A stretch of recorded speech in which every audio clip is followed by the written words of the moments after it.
আমরা যে মন্ত্র এ পর্যন্ত আলোচনা করেছি সেখানে নচিকেতাকে যমরাজ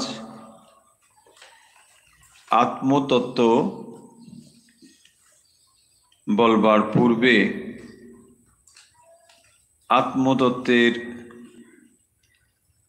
সম্পর্কে তিনি ধীরে ধীরে একটি ধারণা দিচ্ছেন এবং নচিকেতা যে এই আত্মতত্ত্ব লাভ করবার অধিকারী তার যোগ্যতা সম্পর্কেও তিনি প্রশংসা করছেন। একদিকে আত্মতত্ত্বের প্রশংসা এবং যিনি আত্মতত্ত্বের অধিকারী তার প্রশংসা করা হচ্ছে প্রথম অধ্যায়ের দ্বিতীয় পল্লীর বেশ কয়েকটি মন্ত্রে। আমরা সেই মন্ত্রগুলি কিছু কিছু আলোচনা করেছি। মন্ত্র 16 এবং 17 যেখানে বলা হয়েছে ওম হলো একটি আলম্বনম, এতৎ আলম্বনম শ্রেষ্ঠম এতৎ আলম্বনম পরম। কেন এখানে আলম্বন এই বিশেষ একটি জিনিসের প্রয়োজন হলো আমরা আলোচনা ইতিমধ্যে করেছি। আত্মতত্ত্ব হলো এমন একটি বিষয় যা এই 5টি ইন্দ্রিয় দিয়ে জানা যায় না। যেহেতু 5টি ইন্দ্রিয় দিয়ে তাকে জানা যায় না, তাই বিষয়টি আমাদের কাছে অত্যন্ত সূক্ষ্ম ও জটিল হয়ে দাঁড়ায়। কেন এ কথা বলা হচ্ছে তার কারণ হলো আমরা এই জগতের যা কিছু জানি বা বুঝি সবই ওই 5 জ্ঞানেন্দ্রিয় এবং মনের ভেতর দিয়েই তাকে আমরা বুঝি। কিন্তু যে আত্মতত্ত্ব ইন্দ্রিয় এবং মনের পারে, সেই আত্মতত্ত্ব সম্পর্কে ধারণা দেওয়া বা ধারণা করা দুটোই অত্যন্ত কঠিন জিনিস। কঠিন এই কারণের জন্যে যে যে জিনিসটিকে আমরা মন দিয়ে ধারণা করতে পারি না সেই জিনিসটিকে বোঝানো খুব কঠিন, এবং সেই কারণের জন্য একটি অবলম্বন বা আলম্বনমের প্রয়োজন হয়েছে। এই জিনিসটি যদি এরকম হতো, যখন চোখের সামনে একটি ঘোড়াকে দেখা যাচ্ছে কথার কথা, তখন আমরা বলি এই একটি ঘোড়া, সবাই দেখুন, সবাই তাকিয়ে নিশ্চয়ই আমরা ঘোড়াই দেখতে পাবো। আত্মতত্ত্ব যদি এইরকমই কোনো কিছু হতো তাহলে নিশ্চয়ই আমাদের কোনো সন্দেহর অবকাশ ছিল না। কারণ যদি আমাদের চোখের কোনো ত্রুটি না থাকে, যখনই যে কোনো বস্তু আমাদের সামনে দেখানো হোক না কেন, সঙ্গে সঙ্গে সেই বস্তু উপলব্ধি হয়ে যাবে। এই দেখুন গাছ, ওই দেখুন ঘোড়া, সকলেই আমরা দেখব। কিন্তু এখানে যে বস্তু সম্পর্কে ধারণা দেওয়া হচ্ছে সেই বস্তুটিকে ইদম ইদম এইভাবে বলা যায় না।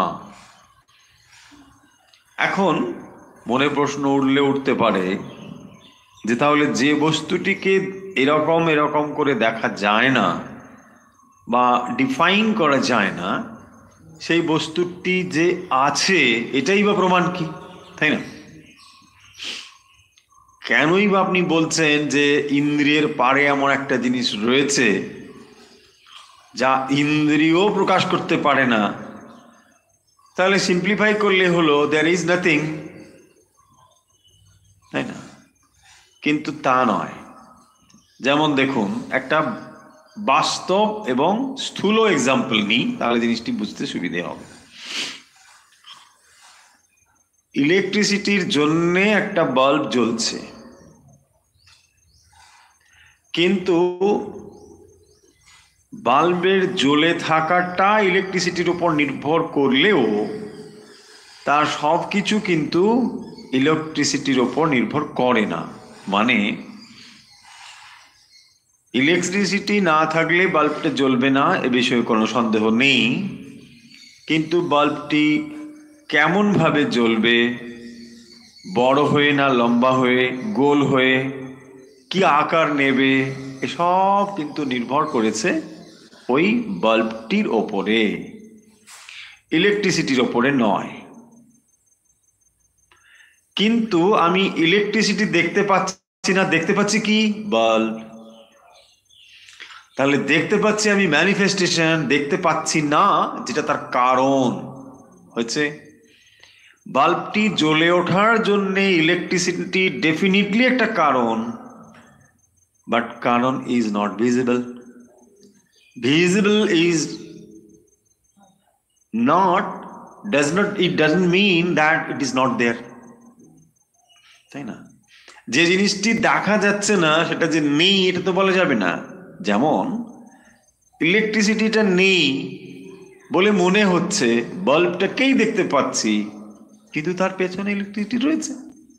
ঠিক এই একই রকম ভাবে এই এক্সাম্পলটা যদি আমরা বুঝে যাই, তাহলে আমরা এটাও বুঝে যাব। ঠিক ইলেকট্রিসিটির মতোই আত্মা আছেন বলেই শরীর, মন, বুদ্ধি ইত্যাদি বা পাঁচটি ইন্দ্রিয় এসব ম্যানিফেস্টেড হচ্ছে, কিন্তু পাঁচটি ইন্দ্রিয় দ্বারা তাকে আমরা বুঝতে পারছি না। এবারে যে জিনিসটি সম্পর্কে আমাদের কোনো ধারণা নেই, বা যে জিনিসটিকে আমরা এইরকম ম্যানিফেস্টেশন ছাড়া বুঝতে পারবো না, সেই জিনিসটিকে ধারণা দেবো কি করে? ধরুন আপনি ইলেকট্রিসিটি সম্পর্কে একটা ধারণা আপনার রয়েছে, অলরেডি আপনি জানেন, কিন্তু এই ইলেকট্রিসিটি আপনি কি দেখেছেন? না, কেউই দেখেনি, এমনকি বিজ্ঞানীরাও দেখেনি। শক্তি দেখা যায় না, তার প্রকাশটাকে দেখা যায়, তাই না? বিজ্ঞান ইলেকট্রিসিটি নিয়ে কাজ করছে, এ বিষয়ে কোনো সন্দেহ নেই, কিন্তু ইলেকট্রিসিটি তারা দেখেনি, ইলেকট্রিসিটির ম্যানিফেস্টেশনটাকে দেখেছে। ঠিক এরকম আত্মার প্রকাশটাকে আমরা দেখতে পাচ্ছি, কিন্তু আত্মাকে দেখতে পাচ্ছি না। এবারে দেখুন, যে বস্তুটি এতটাই সূক্ষ্ম, সূক্ষ্ম মানে এখানে এই জিনিসটি, তো যখন সেই জিনিসটি এতটাই সূক্ষ্ম, তাকে ধারণা দেওয়াও খুব কঠিন ব্যাপার। কারণ যখনই আমরা কোনো কিছু ধারণা দিতে যাব, সেটা কিন্তু অবজেক্ট হয়ে যাবে।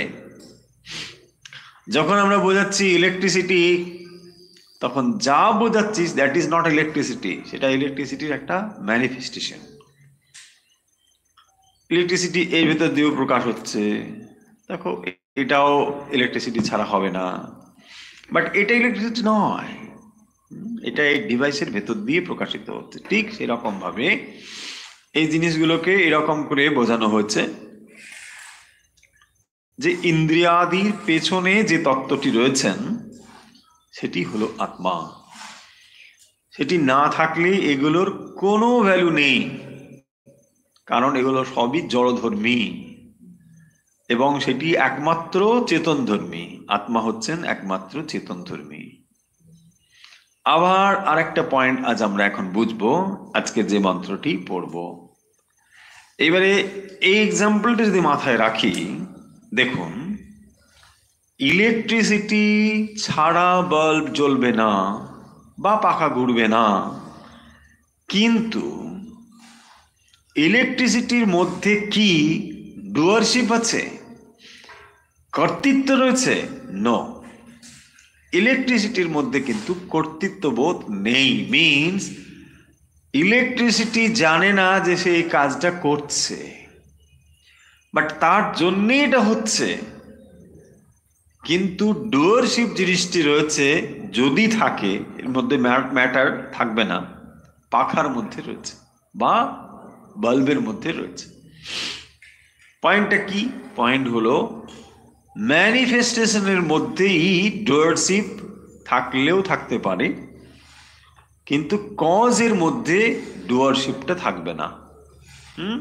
এই পয়েন্টটা যদি বুঝি তাহলে আমরা পরের মন্ত্রটা বোঝার চেষ্টা করব। পরের মন্ত্র আমরা 19 নম্বর মন্ত্র আজকের কঠোপনিষদে 18 নম্বর মন্ত্র এর আগের দিন আমরা পড়েছি। আজ আমরা মন্ত্র 19 নম্বর মন্ত্র পড়ব। হন্তা চেত মন্যতে হন্তুম হতশ্চেত মন্যতে হতম উভৌ তো ন বিজানীতো নায়ম হন্তি ন হন্যতে।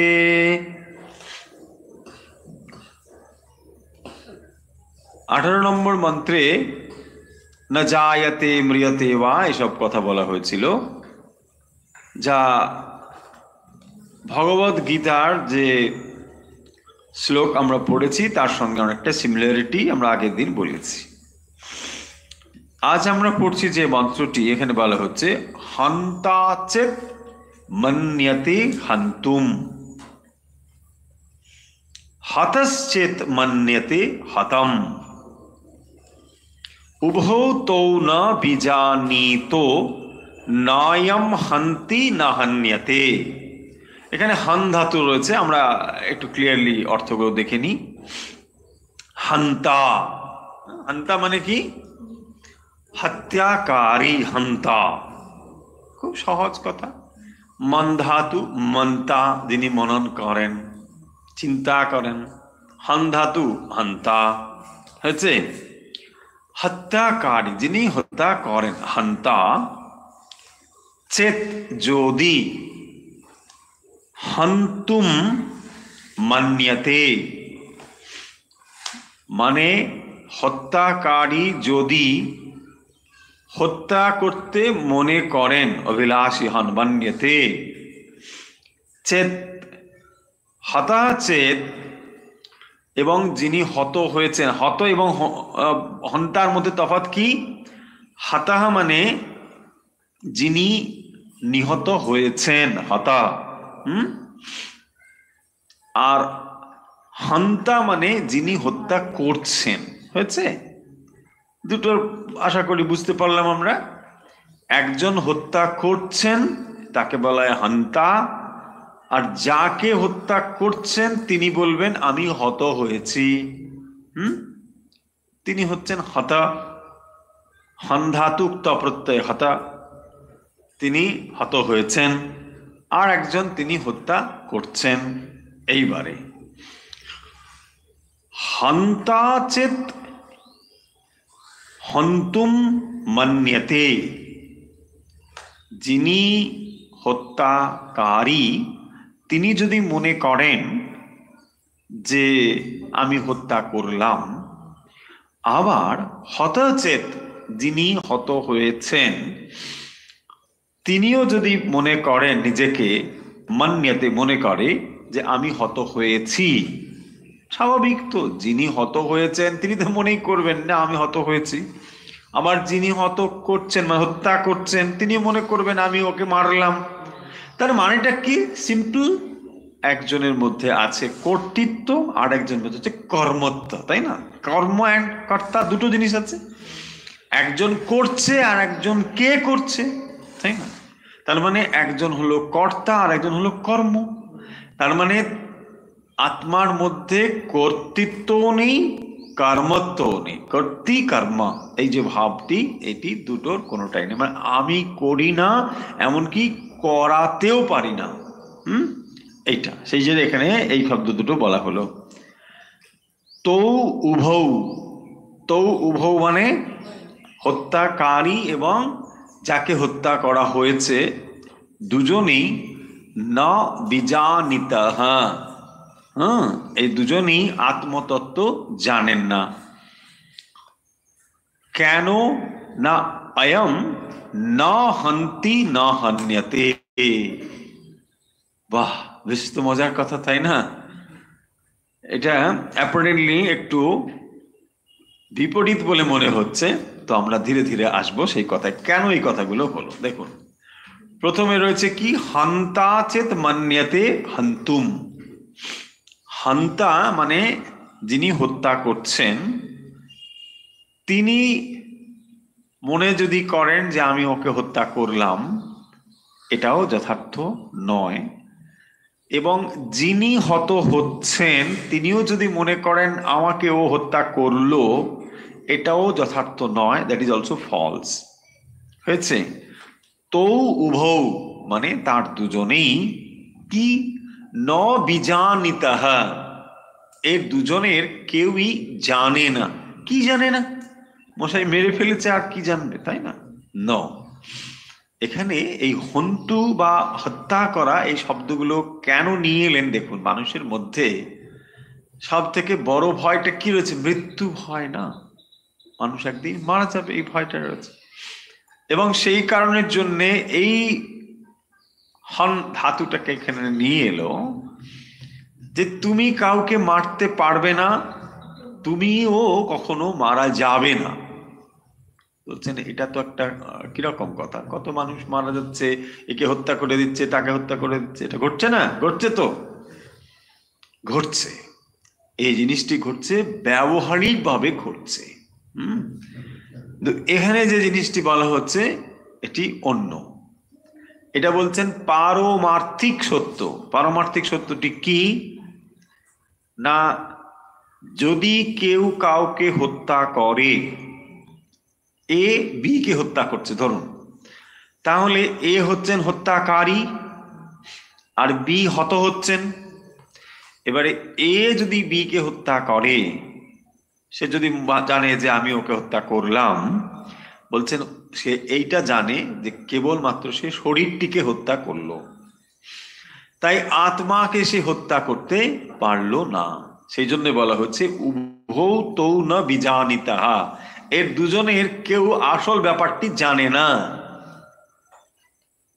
আসলটি জানে না। হলো এবারে বি যদি মনে করে যে আমাকে এরা হত্যা করলো, বলছেন এটাও তার জানা হলো না। কেন না, তাকে কেউ মারতে পারে না, কারণ তার শরীরটাকে মারতে পারে কিন্তু আত্মাকে কেউ মারতে পারবে না। হয়েছে? এটা গেল পারমার্থিক দিক থেকে। এবারে দেখুন, কারো মনে এরকম হতে পারে যে এই উপনিষদের কথাটিকে রং ইন্টারপ্রিটেশন করতে পারে। সে তো খুনটুন করে এসে বলবে, মহাশয় দেখুন আপনি, হ্যাঁ, জজ সাহেবকে বলবেন আপনি একটু উপনিষদ পড়ে দেখুন, উপনিষদে কিন্তু এই কথা বলেছে যে হত্যা করলেও হত হওয়া যাবে না। আর যদি মনে করেন যে আপনি আমাকে হত্যা করেছেন বা আমি আপনাকে, ওই তৌন বিজানিতাহা, আমরা দুজনেই কিন্তু কিচ্ছুটি জানি না।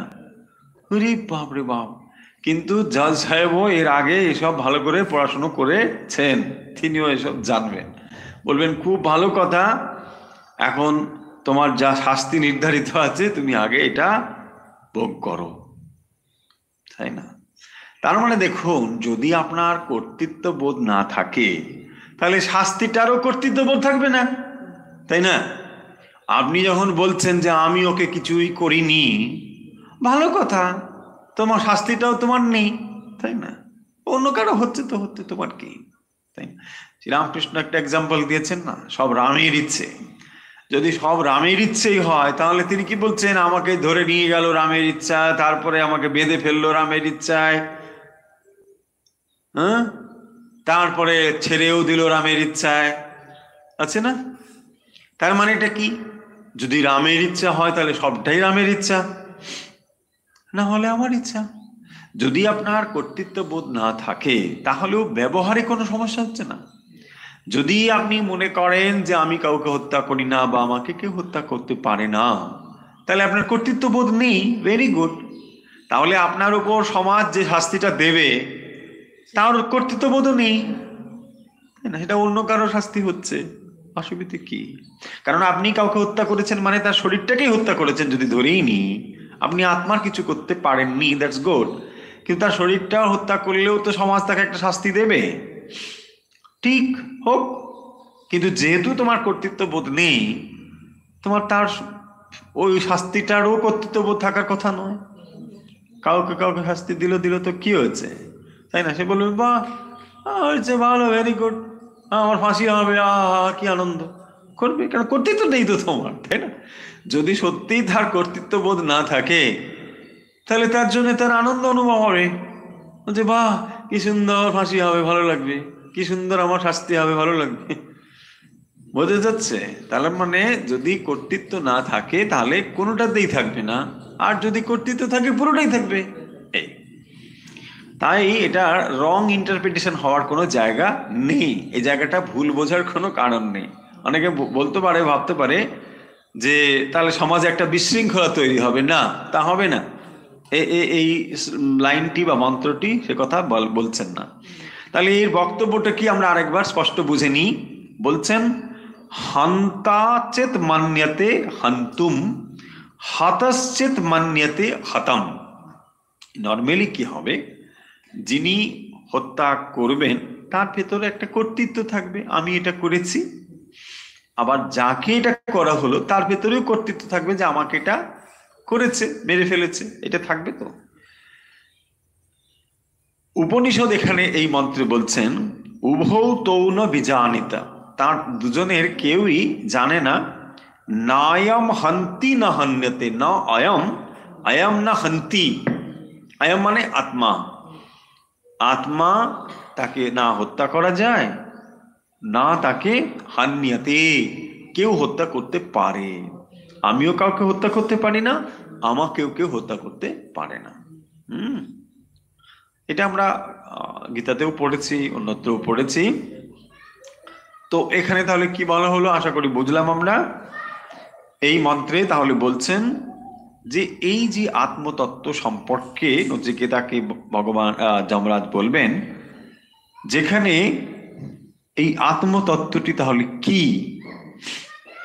না, হন্তা চেত মান্যতে হন্তুম, হতশ্চেত মান্যতে হতম।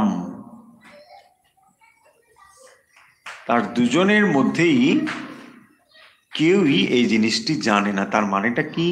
মানে হলো ওই যে আমরা পয়েন্টটা দিয়ে শুরু করেছিলাম এক্সাম্পলটা, তো যখন ইলেকট্রিসিটির মধ্যে কোনো ডুয়ারশিপ নেই, আত্মার ভিতরেও এরকম কোনো ডুয়ারশিপ নেই। আত্মার জন্যে ঘটনাটা ঘটছে, আত্মা আছেন বলেই সব কিছু হচ্ছে, কিন্তু তিনি এসব কিছু থেকে আলাদা। কি করে আলাদা? একটু পরে, একটু আগেই আমরা বললেন যে ইলেকট্রিসিটি ছাড়া ঘটে না, আবার আলাদা কিরকম? এই যে দেখুন, ইলেকট্রিসিটি ছাড়াই বাল্বটা চলবে না, কিন্তু বাল্বের প্রকাশের কোয়ালিটি তা নির্ভর করছে বাল্বের ডিভাইসের ওপর, বাল্বটা কিভাবে রয়েছে তার উপর, নট ইলেকট্রিসিটি। কারণ এই ইলেকট্রিসিটি একটি তারের ভেতর দিয়ে একইভাবেই প্রবাহিত হচ্ছে। এইখানে আপনি 25 ওয়াটের একটা কিছু লাগান একরকম হবে, ওখানে 5 ওয়াট লাগান আরেক রকম হবে। তার মানে এটা নির্ভর করছে যার ভেতর দিয়ে এটা ম্যানিফেস্টেড হবে তার কোয়ালিটির ওপরে। এইটাই এখানে বলছেন যে তাহলে আত্মা হলো কি না, এই সমস্ত কিছু থেকে আনঅ্যাটাচড, আত্মার জন্যে ঘটছে, কিন্তু এই সমস্ত ঘটার কোনোটির আত্মা দায়ী নয়। তার মানে তিনি কিন্তু এটাকে ফিল করছেন না। এবার দেখুন, আমরা যে এক্সাম্পল দিলাম তার সঙ্গে বাস্তবের তফাৎটা কোথায়?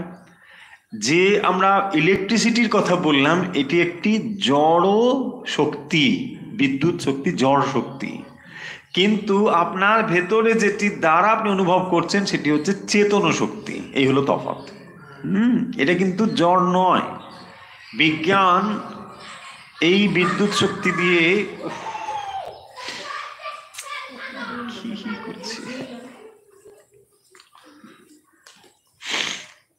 বিদ্যুৎ শক্তি দিয়ে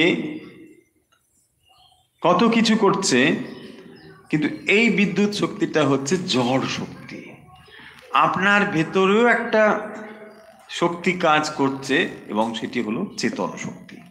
শুধু আমরা এক্সাম্পল হিসেবে জিনিসটিকে বোঝার চেষ্টা করছি কিরকম ভাবে আত্মা এবং শরীর, মন, বুদ্ধি বা ইন্দ্রিয়গুলো কিভাবে কাজ করছে এটা বোঝার জন্যে।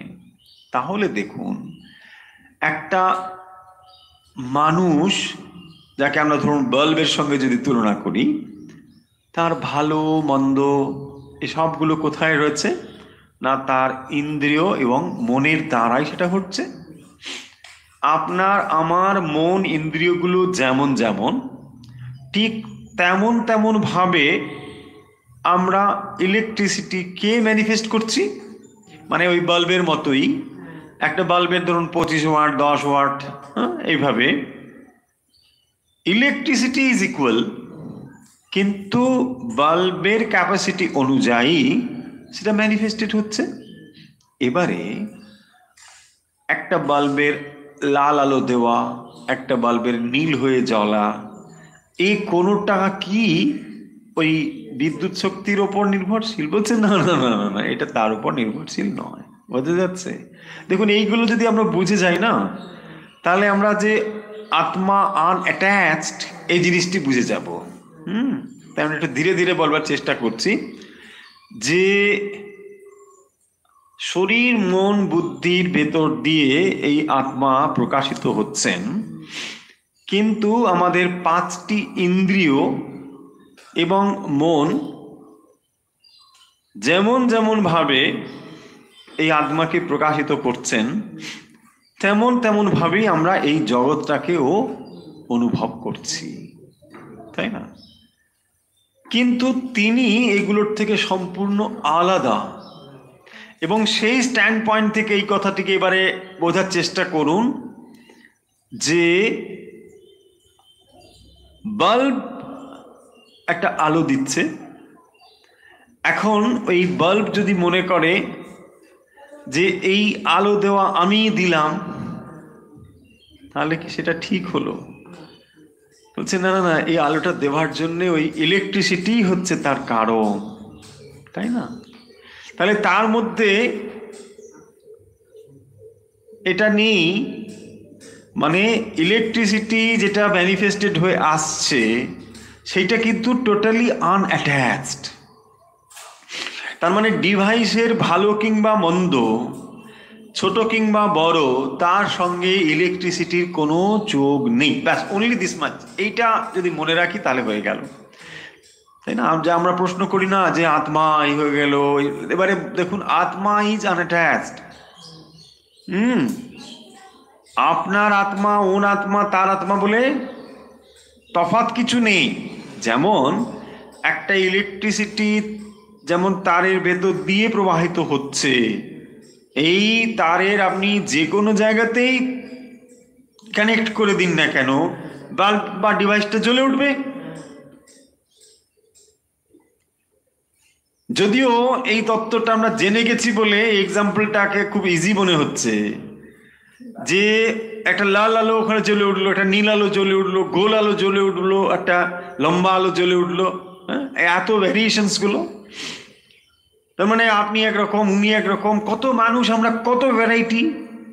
কিন্তু তার জন্য আমরা সিদ্ধান্ত কি করে ফেলি, নিশ্চয়ই আত্মাটাও একটা ডিফারেন্স কিছু আছে। আপনার আত্মা, তার আত্মা, তার আত্মা, আত্মার মধ্যে কোনো ডিফারেন্স নেই। তাহলে ডিফারেন্সটা কোথায় হলো? এই ডিভাইসটাকে আমরা বলি জীবাত্মা। হয়েছে? জীবাত্মা মানে জীব উপহিত আত্মা। জীবাত্মা মিনস যে আত্মার মধ্যে জীবত্ব রয়েছে তাকে আমরা বলি জীবাত্মা। তাহলে আপনি একটি জীবাত্মা, আমি একটি জীবাত্মা। আত্মার থেকে আলাদা জীবাত্মা মানে যেখানে সূক্ষ্ম শরীর, মন, বুদ্ধি এইগুলো রয়েছে, সেইগুলো নিয়ে আপনি আমিত্ব তৈরি করেছেন, শ্রীমতী অমুক। তা না হলে শ্রীমতী অমুকটা কে? খুব ভালো করে যদি আমরা বুঝি, সবাই ডাকে আমাকে শ্রীমতী অমুক, ডাকে তো, কিন্তু কে আমি শ্রীমতী? আমি এই শরীরটা শ্রীমতী, নাকি মনটা শ্রীমতী, না বুদ্ধিটা শ্রীমতী? কে শ্রীমতী বলুন তো? উত্তর নেই, ভালো পরিষ্কার উত্তর নেই কিন্তু আপনার কাছে, তাই না? এই যে জগৎটা ব্যবহার করছি আমরা, একটা স্থূল রূপে আপনাকে লোকে চেনে বলে এই হচ্ছে শ্রীমতী, তার একটা ছবি তুলে আপনি ওখানে আধার কার্ডে লাগিয়ে রেখেছেন, ওটাই সবাই চেনে। কিন্তু যদি বলা হয় শ্রীমতী অমুক কে, নিজেও কনফিউজ হয়ে যাবেন অনেক সময়, বুঝছি কি বুঝছি রে বাবা, এক্স্যাক্টলি। তার মানেটা কি? মানে হলো শরীর মন বুদ্ধি পারে হচ্ছে আপনার আইডেন্টিটি। আপনি কখনো শরীরের সঙ্গে যুক্ত হয়ে নিজেকে প্রকাশ করেন, কখনো মনের সঙ্গে, কখনো বুদ্ধির সঙ্গে, বাট আপনি না শরীর, না মন, না বুদ্ধি। সহজ এক্সাম্পল দেখুন, একজন মানুষ, তাকে কেউ ডাকে দিদি, কেউ বলে পিসি, কেউ বলে খুড়ি, চলছে, বাট ও কিন্তু এ সবগুলো থেকে আলাদা। সে না দিদি, না খুড়ি, না পিসি, না কাকি, অন্য কিছু, মিনস এগুলো ঠিকই, কিন্তু সে এগুলোর দ্বারা রেস্ট্রিক্টেড নয়। নট অনলি খুড়ি, নট অনলি দিদি, এইটাই বক্তব্য হয়েছে। তার মানে তার আইডেন্টিটিটা মোর দ্যান দ্যাট। এইটাই বুঝলেই হয়ে গেল। তার মানে আপনার একটা সামান্য অংশই শরীর মন বুদ্ধি দিয়ে প্রকাশিত হচ্ছে। আপনি এই শরীর মন বুদ্ধি ছাড়াও একটি সত্তা, এবং সেটাই হচ্ছে আত্মা। এবং সেই আত্মার সঙ্গে আপনার শরীর মন বুদ্ধির কোনো যোগাযোগ নেই। মানে কোনো যোগাযোগ নেই বলে আবার এটা ভাববেন না যে তাহলে সেটা আবার কোথায়। না না না, যোগাযোগ নেই মানে এটা সম্পূর্ণ আনঅ্যাটাচড। ওটা না থাকলে হবে না, চৈতন্য না থাকলে আপনার এই শরীরটি প্রকাশিত হতে পারবে না, মন বুদ্ধি প্রকাশিত হতে পারবে না। কিন্তু আপনার শরীর মন বুদ্ধির দ্বারা প্রকাশিত ভালো মন্দের সঙ্গে তিনি যুক্ত নন। আপনার এখন ইচ্ছে হচ্ছে একটু ঠান্ডায় ঠান্ডায় কফি খাবো, তাহলে আমরা মনে কি হবে, না আত্মার ইচ্ছে হচ্ছে। আত্মার ইচ্ছে হচ্ছে না, তাই না? আমরা বলি না আত্মার যা ইচ্ছে খেতে দাও, এইসব কথাগুলো বলে লোকে। হ্যাঁ, আত্মার ইচ্ছে হচ্ছে না, ইচ্ছে আপনারই হচ্ছে, আত্মার উপর চালিয়ে দিচ্ছেন, বাস নিজেই খাবেন বলছেন আত্মার ইচ্ছে, তাই না? এইগুলো হচ্ছে আমরা বলি। আত্মা মানে এখানে জীবাত্মা, মানে আমার নিজের ইচ্ছেটা হয়েছে। না না না না না না না, আবার ভুলভাল হয়ে গেল।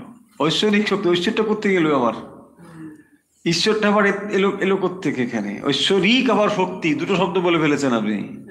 হ্যাঁ, তো ঈশ্বরটা কোথায়? তারপর তো তার শক্তি আসবে। সো আত্মা মানে হচ্ছে, এবার দেখুন, খুব complicated and very very subtle things. So সেই কারণের জন্যে খুব কঠিন এটাকে বোঝা এবং বোঝানো। যখন আমরা একটা ঘট তৈরি করি, যেমন আর একটা এক্সাম্পল দিচ্ছি, ভালো করে শুনতে হবে, তা নাহলে বারবার শুনলেও বোঝা যাবে না বা ধারণা করা যাবে না। একটা ঘট আপনি চিন্তা করুন, ঘট আপনি দেখেছেন, মাটির ঘরটা দেখেছেন, নিশ্চয়ই দেখেছেন। মাটির ঘরটা যখন হয়নি তখন কোথায় ছিল? মাটির মধ্যেই ছিল, রাইট? একটা মাটি, এটা একটা মাটির ঢেলা ছিল, রাইট?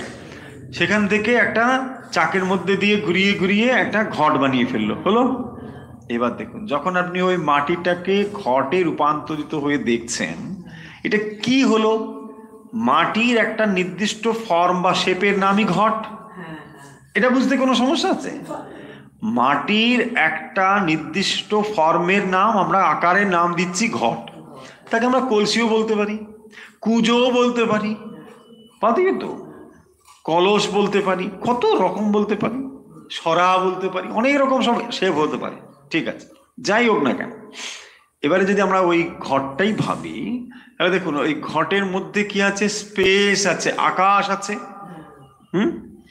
আচ্ছা, এই ঘরটা তৈরি করার ফলে যেমন তার ভেতরে একটা আকাশ হলো বা শূন্যতা হলো, বাইরেও আকাশ আছে, আছে কিনা? আকাশটা তো ছিলই।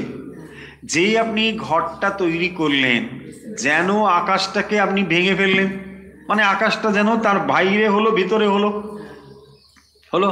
কিন্তু আকাশকে কি ভাঙা যায়? আকাশকে কি বিচ্ছিন্ন করা যায়? যদি এই পয়েন্টটা বুঝে যান, তাহলে এটা বুঝতে অসুবিধে নেই। যে পাঁচটা এলিমেন্ট আমাদের মধ্যে রয়েছে, বা এই পৃথিবীতে আমরা কি দেখি, ক্ষিতি অপ্তে যে মরুদ্গম, এক নিঃশ্বাসে আমরা পাঁচটা নাম বলে ফেলি গড়গড় গড়গড় করে, কিন্তু একবারও ভেবে দেখি না যে এই পাঁচটা উপাদানের মধ্যে কি কি জিনিসগুলো আছে। একবার দেখুন যে আর্থ বা পৃথিবীর মধ্যে পাঁচটি জিনিস রয়েছে। পাঁচটি জিনিস কি? রূপ, রস, গন্ধ, স্পর্শ। এই পাঁচটি আছে। রস, রস আছে পৃথিবীর মধ্যে, রস আছে, দেখা যায়, একটা শেপ আছে, এইগুলো রয়েছে। কিন্তু আকাশের মধ্যে রয়েছে অনলি একটাই, শব্দ। আকাশের মধ্যে শব্দ, যে অ্যাট্রিবিউট গুলো রয়েছে না, এই একটি আছে বলি এটা হচ্ছে সূক্ষ্ম জিনিস। আকাশ হচ্ছে সূক্ষ্ম, কারণ আকাশকে আপনি না শুনতে পারবেন, না দেখতে পারবেন, কিচ্ছু করতে পারবেন না। আকাশ আছে শব্দ, অনলি শব্দ তখন আপনি শুনতে পারবেন, বাট স্পেসকে আপনি আর কোনোভাবে অনুভব করতে পারবেন না। হিউম্যান যে এবিলিটি গুলো আছে তার কোনোটির দ্বারা আপনি আকাশকে অনুভব করতে পারবেন না। It is subtle, very very subtle. Akash is the space, আপনি আমি রয়েছি। সো এই স্পেসের কনসেপ্টটা এলো কোত্থেকে? কি করে আপনি বুঝছেন যেখানে স্পেস রয়েছে? কেবল শুধু আপনি চিন্তা করছেন যে এইটা ভেতরে একটা, এটা বাইরে একটা, অনলি এইটা থেকে আপনি করছেন, তাই না? তার মানে আপনি এটাকে একটা আই বলে ধরছেন, একটা অধিষ্ঠান বলে ধরছেন, তার ভেতরটাকে একটা আই বলছেন, বাইরেরটাকে আর একটা বলছেন। এটাকে বলছে অন্তর, এটা বহির, এটা ভেতরে, এটা বাইরে। এইবারে যদি এই জিনিসটিকে আপনি ঘটের সঙ্গে তুলনা করেন, তাহলে ঘট যদি কথা বলতে পারতো, কি বলতো? যে আমি ভেতরটা, বাইরেরটা, তাই না? তো ওটাও যেমন ঘট, এটাও একটা ঘট, এবং সেই জন্য পুজোর সময় একটা ঘট তোলা হয়। ঘট মানে আর কিছু নেই, এই দেহ ঘট, বুঝতে পেরেছেন? ওখানে একটা ঘট থাকে, ঘট স্থাপন করা হচ্ছে। আরে ঘট মানে দেহরূপ ঘট, ওটা স্থাপন করা হচ্ছে। তো সেই জন্য এটা বোঝানোর জন্য যে ঘটাকাশ, ঘটাকাশ অ্যান্ড দিস চিদাকাশ, চৈতন্য চিদ আকাশ, এখানেও একটা আকাশ আছে। যখন আমরা কিছু ফিল করি, বুকে হাত, ওখানে কি আছে? বুকের মধ্যে কিচ্ছু নেই।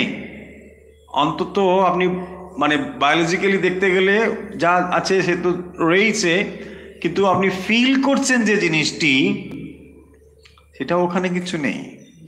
ওখানে জাস্ট স্পেস, আকাশ আছে, কিন্তু আপনি ওই অন্তঃকরণটাকে এখানে অনুভব করছেন। সেই জন্যে এটাকে বলা হয় চিদাকাশ। অনেকগুলো কথা, জিনিসটিকে খুব সহজভাবে ধীরে ধীরে না বুঝলে বোঝা যাবে না। মনে হচ্ছে এটা ঈশ্বরীয় কি ব্যাপার চলে এলো। ঈশ্বরীয় ব্যাপারটা নয়, ব্যাপারটা হচ্ছে এই যে একটা স্পেসকে আপনি আমি বিভাজিত করে ফেলছি আপনার আমার ব্যক্তিত্ব দ্বারা। যেমন আমরা আগে ঘটের এক্সাম্পল দিলাম, ঘটটা একটা জড়ধর্মী বস্তুর এক্সাম্পল আমরা দিলাম। এই ঘরটির মধ্যে যদি ওই চৈতন্য প্রবিষ্ট হন, তাহলে এই ঘরটা কি করবে? নড়বে, হাঁটবে, কথা বলবে, চলবে। যেমন এই ঘরটা নড়ে চড়ে, কারণ এর ভেতরে চৈতন্যর আইডেন্টিফিকেশন আছে বলে। ঠিক সেরকম ভাবে কিন্তু এই আত্মার সঙ্গে এই জড়ধর্মীর কোনো যোগাযোগ নেই। তিনি আছেন বলেই এটা ঘটছে, অথচ এই সমস্ত গুলো এই এই এই চৈতন্য মানে এই ইন্দ্রিয়ের দ্বারাই ঘটছে। এইটাই হলো পয়েন্ট। এবং সেই জন্যেই তিনি কাউকে হত্যা করেন না, বা তিনি হত হন না। হত্যা করেন না মানে তার মধ্যে কর্তৃত্ব নেই, রাইট? আর তাকে কেউ হত্যা করে না, বা তিনি কাউকে হত্যা করে না, এটা বলা হলো। আমি যখন হত্যা করি, তার মানে আমার মধ্যে কর্তৃত্ব রয়েছে। আর আমাকে কেউ হত্যা করছে মানে সেটা কর্তৃত্ব নয়, কর্মভাব, মানে আমাকে কেউ এটা করেছে। বুঝছেন? এটাও সম্ভব না। এই দুটোর কোনোটাই সেখানে নেই। হয়েছে? তাহলে আত্মার মধ্যে কি নেই না কর্তৃত্ব কর্মত্ব, এই দুটো ধর্ম বর্জিত আত্মার মধ্যে নেই। কেন নেই এক্সাম্পল দিয়ে আমরা বুঝলাম, আশা করি পয়েন্টটা বুঝেছি। যে তাহলে এই যে জিনিসগুলো আপনি বলবেন যে কেন এই যে আমি করছি, হ্যাঁ আমরা একটা কোনো কাজ করছি, কে করছে তাহলে, তাই না? একটা কাজ যখন আমরা করছি, আমরা হাঁটছি, হ্যাঁ উৎক্রামন্তং স্থিতং ওয়াপি ভুঞ্জানং বা গুণান্বিতম, কি হবে তাহলে? এই যে হাঁটছি, চলছি, ঘুরছি, তাহলে কে করছে? কে করছে মানে ওই ভেতরে ওইটি আছে বলে এটা লাফাচ্ছে লাফাচ্ছে এই জিনিসটি ঘটছে। কিন্তু আমি ভাবছি আমি লাফাচ্ছি, ওইটা আছে বলে আমরা লাফাচ্ছি। তাহলে কর্তৃত্বটা আমার ভেতরে, কিন্তু অ্যাকচুয়ালি আত্মার মধ্যে এই কর্তৃত্বটা নেই। আত্মা এটা করছেন না, তাহলে করছে কে? আমার শরীর মন বুদ্ধি, আমার শরীর মন বুদ্ধি, সেটাই আমি ভাবছি যে আমি করছি। যেহেতু আমি করছি, তাহলে রেজাল্টগুলো কোথায় আসবে? আমার কাছে আসবে। দেখুন কিরকম লজিক্যালি জিনিসটাকে বুঝুন। যদি আপনার মধ্যে কোনো ডুয়ারশিপ না থাকে, তাহলে কর্মের কোনো বন্ধন আপনার কাছে নেই। You are totally unattached. যেমন বলা হয়েছে না, এক্সাম্পল দেওয়া হয়েছে পাগল, তার মধ্যে কর্তৃত্ব নেই, বলছে না ওখানে আইন চলবে না। কেন? তার মধ্যে তো কর্তৃত্ব নেই না, সে কাউকে হয়তো মেরে ফেলতে পারে, সে অসুস্থ, মেরে ফেললো, কিন্তু এখন যদি তাকে বিচার করা হয়, বলবো না না না না হতে পারে না, তার মধ্যে তো কর্তৃত্বই ছিল না, ও তো জানেই না তখন ও আমি মেরেছি বলে, তার বিচারে শাস্তি হবে না। বালক, শিশু, সেও জানে না একটা কিছু করে ফেলেছে, হবে না। তার মানে এটা কি? মানে হলো যখন তার মধ্যে কর্তৃত্ব বোধটা থাকবে, আমি এটা করছি, যখন আমি করছি তখন রেজাল্ট কোথায় যাবে? আমার কাছেই যাবে। যদি আপনার এই কর্তৃত্ব বোধ না থাকে, তাহলে আপনি হত হয়েও হত করেন না, আপনাকে কেউ মারলেও আপনার কিছু হয় না। বোঝা যাচ্ছে? তার মানে যখন আপনি সম্পূর্ণ আনঅ্যাটাচড হয়ে গিয়েছেন, আপনার শরীর মন বুদ্ধি যখন সম্পূর্ণ পৃথক হয়ে গিয়েছে, আত্মার থেকে দুটো সম্পূর্ণ আলাদা, তখন আপনি এতটাই পিওর হয়ে গিয়েছেন আপনার মাইন্ড, যে তখন আর আপনি কাউকে হত্যা করতে পারেন না, বা আপনাকেও কেউ হত্যা করতে পারেন না।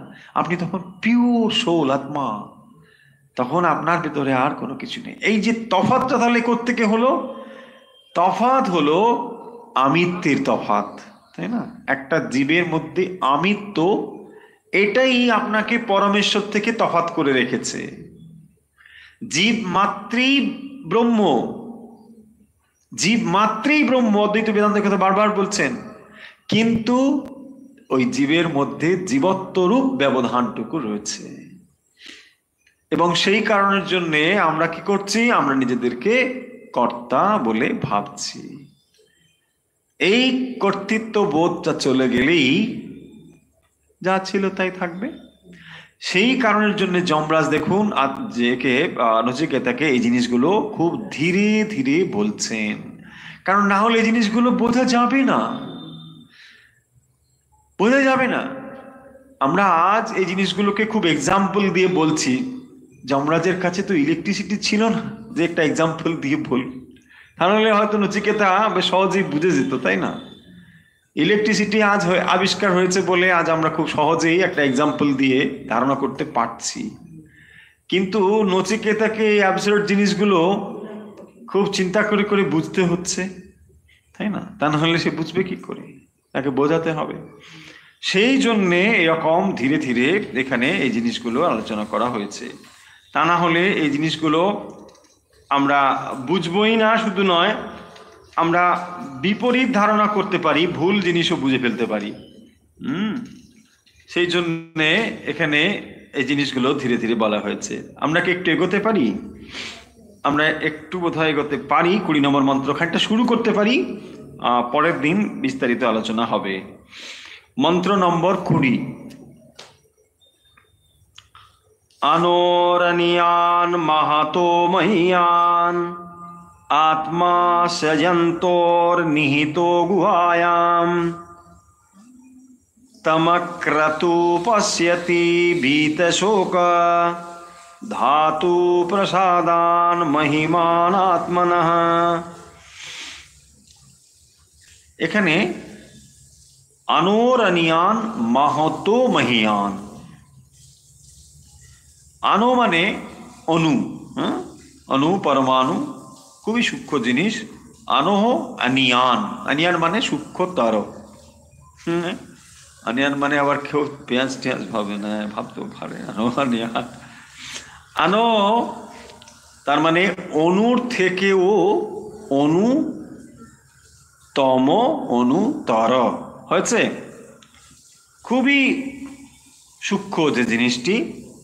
মহাতো মহিয়ান, দুটো বিপরীত মনে হচ্ছে না? মহাতো মহিয়ান, মহাতো মানে বিরাট, তার থেকেও মহিয়ান মানে অতি বিরাট হয়েছে। তাহলে কি বললেন বিপরীত দুটো? আনোর আনিয়ান মাহাতো মহিয়ান, কার সম্পর্কে? আত্মা সম্পর্কে। কি রকম সেই আত্মতত্ত্ব বলছেন, যে আত্মতত্ত্ব উপলব্ধি করে কি রকম ব্যাপারটা হয় তাকে আগে বলছেন। আনোর আনিয়ান মাহাতো মহিয়ান আত্মা স্বজন্তোর নিহিত গুহায়াম। এটা হলো প্রথম অংশ, ফার্স্ট পার্ট। আজকে এইটুকুই বুঝি, তারপর দ্বিতীয় পার্টটা আসবো, তাই না? তাহলে কি শব্দ রয়েছে দেখুন, বলছেন আনোর আনিয়ান, আনোহ বিসর্গ, তারপরে আনিয়ান, এখানে র এসে গেল। তাহলে মূল কথা হলো আনো মানে সূক্ষ্ম বস্তুর থেকে, আনোহ থেকে, আনিয়ান, আনিয়ান মানে হচ্ছে সূক্ষ্মতর। তাহলে তিনি অণুর থেকে মানে ছোট জিনিসের থেকে ও ছোট, বেশ। তারপরে বলছেন মাহাতো মহিয়ান, তিনি বিশালের থেকে ও বিশাল। আচ্ছা, এই যে দুটো বিপরীত বিপরীত কথা বললেন, আমাদের বুদ্ধি খানিকটা যেন বিভ্রান্ত হচ্ছে, তাই না? যে এরকম জিনিস কি করে হয়? যেটা হয় ছোট ছোট বলে দাও, আর না হলে বড় বড় বলে দাও, ক্ষতি কিছু নেই, তাই না? দেখুন কেন এই কথাগুলো বলছেন, এগুলো আস্তে আস্তে আমাদের বুঝতে হবে। তিনি বলছেন অণুও নন, আবার তিনি মহৎও নন। সেই জন্য বলছেন এই দুটোর থেকে তিনি আলাদা, সেটা ধারণা দেওয়ার জন্যে এখানে বলছেন তিনি অণুর থেকেও অণু, আবার মহতের থেকেও মহৎ। মহৎ মানে আমরা বড় জিনিস হিসেবে আকাশ চিন্তা করতে পারি, আকাশের থেকেও তিনি বড়। তিনি আকাশের থেকেও আরো বড়, সেই জন্য তাকে বলা হয়েছে তিনি মহৎ মহিয়ান, অত্যন্ত বিরাট। এবং এই আত্মা কিরকম? অস্য জন্তু, জন্তু শব্দের অর্থ কি না? জন্তু থেকে জন্তু। জন্তু মানে কি? হ্যাঁ, জন্তু মানে মানে উপনিষদ আমাদেরকে জন্তু বলছে বললে মানে অপমানিত বোধ করবেন না। হ্যাঁ, জন্তু মানে প্রাণী, জীব। জন্তু নিহিত গুহায়াম, তিনি তিনি হৃদয় গুহাতে নিহিত রয়েছেন, গূঢ় রূপে বিরাজিত আছেন। প্রথম অংশে এটাই। তাহলে কি বলছেন? তিনি অণুর থেকে ও অণু, মহত্ব মহিয়ান, তিনি মহৎ থেকেও বিরাটের থেকেও আরো বিরাট বড়। আত্মা অস্য জন্তোর নিহিত গুহায়াম, এই আত্মা হৃদয় গুহাতে, জীবের হৃদয় গুহাতে বর্তমান রয়েছেন।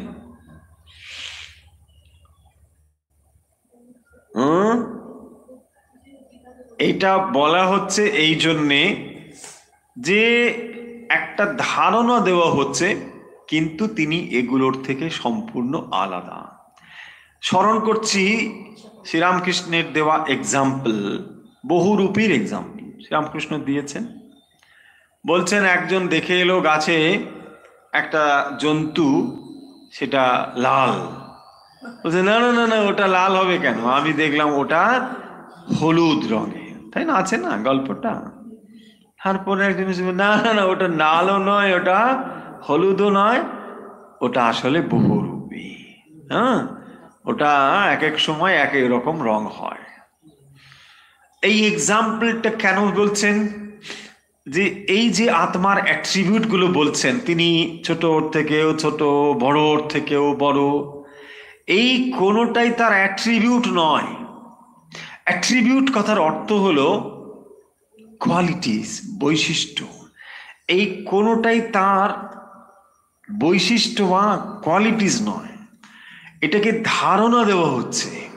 যেমন বহুরূপী দিয়ে এক্সাম্পল দিয়ে বলা হচ্ছে যে ওটা লালও নয় আবার নীলও নয়, ওটা চেঞ্জ হতে পারে। তার মানে যখন বলি যে বস্তুটি লাল, তাহলে লালটা তার একটা অ্যাট্রিবিউট, তার একটা কোয়ালিটিস, এটা লাল।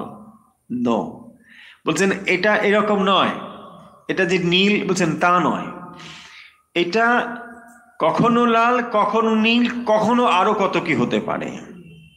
তার মানে কোনো একটা দিয়ে তাকে রেস্ট্রিক্টেড করা যাচ্ছে না, অথচ সেটা বোঝাবো কি করে, সেই জন্যে বলা হচ্ছে যে তিনি দুটো এক্সট্রিম বলে দেওয়া হলো, তিনি ছোটর থেকেও ছোট, বড়র থেকেও বড়। সেই জন্য দেখবেন উপনিষদে বলা হয়েছে তার দূরে তদ্বন্তিকে তদন্তরস্য সর্বস্য তদু সর্বস্ব বায়ত। তিনি কাছেও রয়েছেন, কাছের থেকেও কাছে, আবার দূরের থেকেও দূরে। মানে যার কাছে আত্মা জ্ঞাত হয়েছেন, তার কাছে কাছের থেকেও কাছে।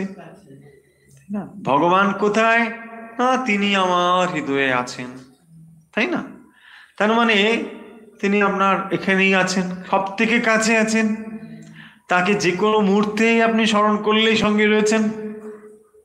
আবার যিনি মনে করেন না ভগবান কেবল তিরুপতিতেই আছেন, তিরুপতি লাড্ডু, তো তখন কি মনে হবে, ভগবান তিরুপতিতেই আছেন। কি তার মানে, তার দূরে, তার কাছে ওখানেই রয়েছেন।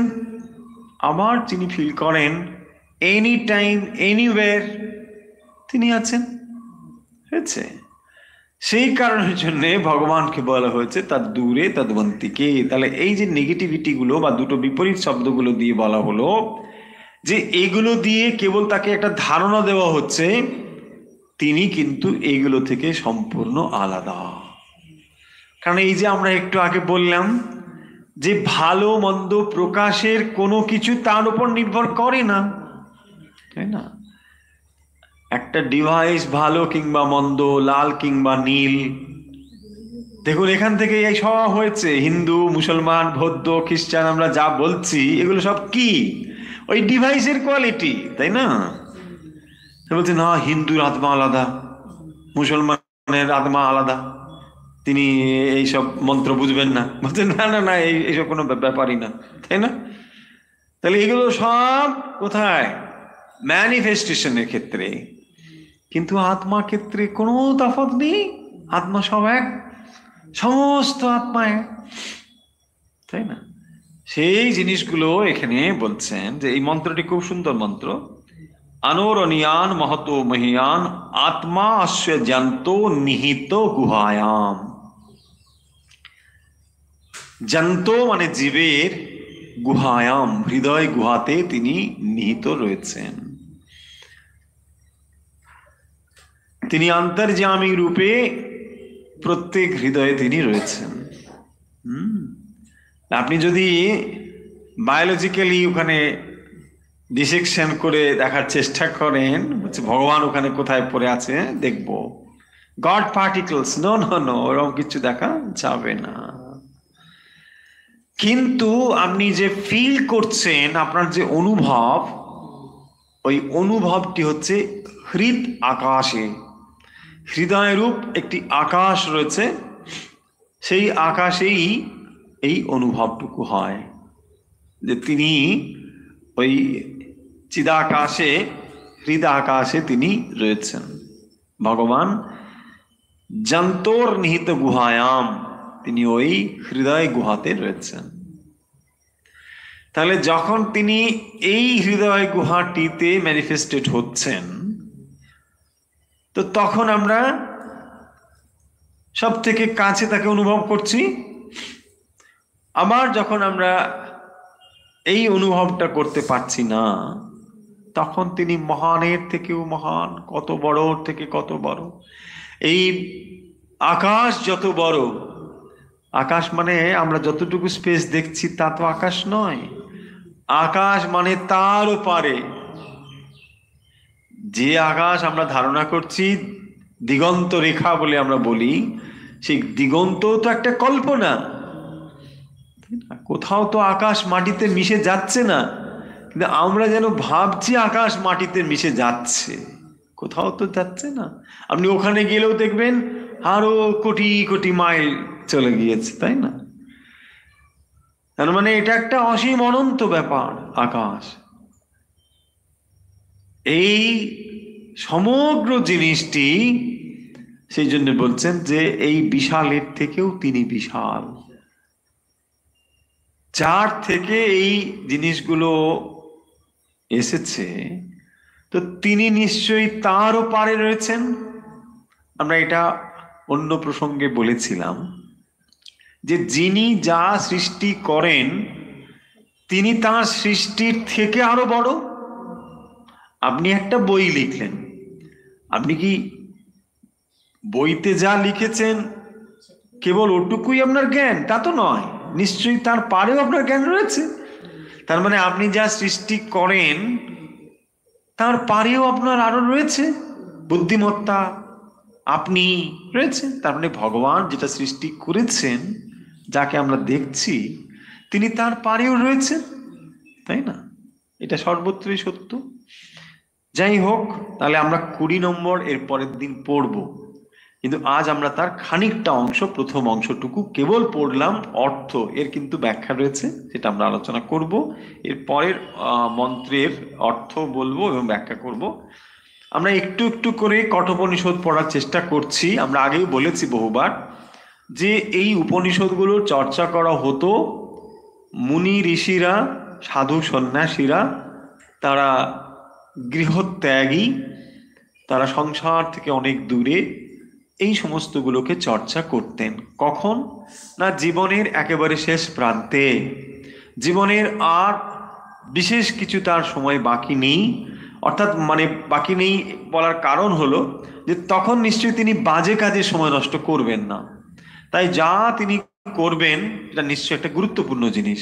তাই এই উপনিষদের মধ্যে আমরা সেই জিনিসগুলোই পাবো যেগুলো মুনি ঋষিরা তাদের জীবনের শেষ প্রান্তে বসে এইগুলোকে চর্চা করতেন। সেই আত্মতত্ত্বগুলো আমরা এই যুগের মানুষ পাচ্ছি খুব সহজে, কারণ এখন গ্রন্থ রূপে এগুলোকে প্রকাশিত হয়েছে, আমরা এগুলো পেয়ে যাই। কিন্তু আগে যখন এগুলো গ্রন্থ রূপে ছিল না, বই ছাপার ইতিহাস তো খুব পুরনো নয়, আপনি কয়েকশো বছর পিছিয়ে যান, তখন আপনি এগুলো আর পাবেন না। তো সেগুলো কোথায় ছিল তখন? তখন এগুলো ওরাল ট্র্যাডিশন ছিল, মানুষ পরম্পরাক্রমে মুখস্থ করতো এগুলোকে, এবং তখন এগুলোকে চর্চা করা হতো, তাই না?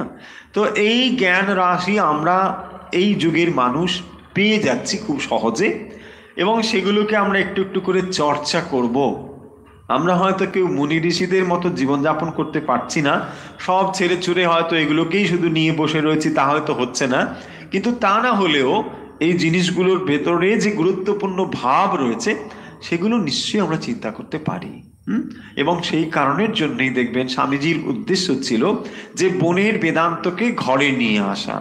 যে বেদান্ত একদিন মানে উপনিষদের ঋষিরা চর্চা করতেন, সেই উপনিষদগুলো মানুষের বাড়িতেও যাতে চর্চা হয়, মানুষ যাতে এগুলোকে নিয়েও চর্চা করতে পারে, এটাই ছিল উদ্দেশ্য।